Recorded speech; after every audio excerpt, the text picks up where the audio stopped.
ഞാൻ സംഗീത from my dream. നമ്മൾ കുറച്ച് ദിവസം മുന്നേ ഒരു ടോപ്പ് ബോട്ടം ദുപ്പട്ട സെറ്റിന്റെ കളക്ഷൻ കൊണ്ടുവന്നിട്ടുണ്ടായിരുന്നു. ഒരു റോയൽ ബ്ലൂ കളറും ഒരു യെല്ലോ കളറുമായിട്ട്. അന്ന് ഞാൻ പറഞ്ഞിട്ടുണ്ടായിരുന്നു ഇനി ഇതിന്റെ 2 കളറൂടെ അവൈലബിൾ ആകുമെന്ന്.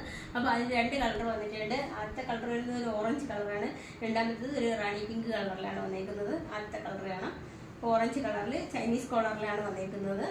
നല്ല കോട്ടൺ മെറ്റീരിയലാണ് കേട്ടോ ഇത് വന്നേക്കുന്നത്. ടോപ്പിന്റെ ലെങ്ത് വരുന്നത് 42 ഇഞ്ച് ലെങ്തിലാണ് വരുന്നത്. സ്ലീവ് വരുന്നത് 3/4 സ്ലീവിലാണ് വന്നേക്കുന്നത്. സൈഡ് സ്ലിറ്റഡ് ആയിട്ടാണ് വന്നേക്കുന്നത്, വിത്തൗട്ട് ലൈനിങ്ങിലാണ് വന്നേക്കുന്നത്. ഞാൻ ഈ കാണിക്കുന്നത് ഒരു എക്സൽ സൈസാണ്. അപ്പോൾ ഏകദേശം നിങ്ങൾക്ക് അതിൻ്റെ ഒരു മെഷർമെന്റ് മനസ്സിലാകും. എക്സൽ സൈസാണ് ഞാൻ ഈ കാണിക്കുന്നത്. ഇതിന്റെ എല്ലാം സ്മോൾ മുതൽ 3XL സൈസ് വരെയാണ് അവൈലബിൾ ആയിട്ടുള്ളത്. ഇതിന്റെ ബോട്ടം വരുന്നത് ഒരു വൈറ്റ് കളറിലാണ് വന്നേക്കുന്നത്. ഇതും ഞാൻ ഈ കാണിക്കുന്നത് എക്സൽ സൈസാണ്. അതിന് പെയറായിട്ട് വന്നേക്കുന്ന ബോട്ടമാണ് അത്. ഇതിൽ 2 സൈഡിലും പോക്കറ്റ് അറ്റാച്ച് ചെയ്തിട്ടുണ്ട്. ബോട്ടത്തിന്റെ ലെങ്ത് വരുന്നത് 37 ഇഞ്ച് ലെങ്തിലാണ് വന്നേക്കുന്നത്. അതുപോലെ ഇതിന്റെ